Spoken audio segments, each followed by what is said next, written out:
Good morning વાલા વિદ્યાર્થી મિત્રો, દોસ્તો ધોરણ 10 અને 11 ના તમામ વિદ્યાર્થીઓ માટે કે જે લોકો પૂરક પરીક્ષાની તૈયારી કરી રહ્યા હતા એમની માટે આજે એક્ઝામની ડેટ ડિક્લેર થઈ ગઈ છે.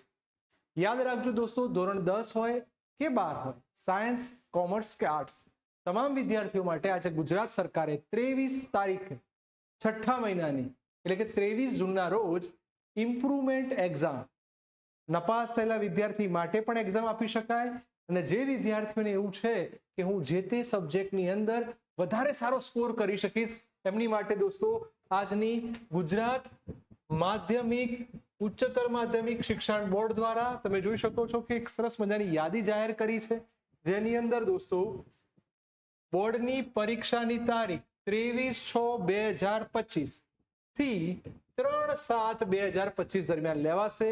એની વેબસાઇટ હવે મારે યાદ રખાવાની જરૂર નથી, બહુ બધી વાર આપણે આ વેબસાઇટનો યુઝ કરેલો છે.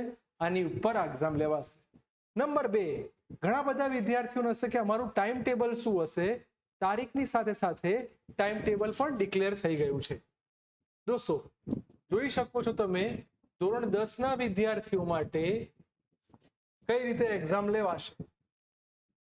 યસ, 23 તારીખે ગુજરાતીનું પેપર, 24 તારીખે અંગ્રેજીનું પેપર, 25 તારીખે ગુજરાતી દ્વિતીય ભાષા, 26 તારીખે એસએસ, 28 તારીખ શુક્રવારે દોસ્તો રજા છે, 28 તારીખે વિજ્ઞાન, 29 તારીખે રજા છે.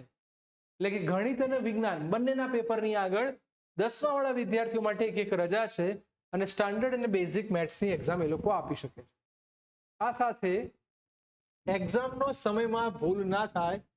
એક્ઝામનો સમય જોઈ શકો છો 10:15 થી 1:15, એટલે આપણે જે તે સેન્ટર ઉપર જેમ વહેલા પહોંચીએ છીએ એમ વહેલા પહોંચી જવાનું છે. આ થઈ દોસ્તો વાત તમારા 10મા ધોરણ માટે.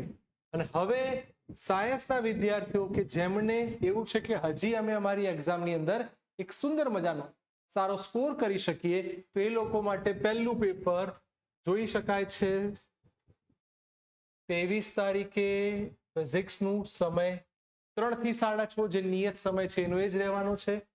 24 તારીખે અંગ્રેજી, 25 તારીખને બુધવારે બાયોલોજી, 26 તારીખે ગણિત વિજ્ઞાન.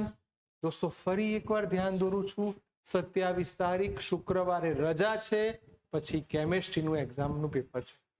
આ દોસ્તો બહુ જ ઓછા સમયમાં આશરે 3 મિનિટમાં એક સરસ મજાની માહિતી આપી કે જેની અંદર તમે ઇમ્પ્રુવમેન્ટ એક્ઝામની તૈયારી જે કરી રહ્યા છો એનું ટાઈમ ટેબલ આપ્યું છે. ઓકે, બાય દોસ્તો.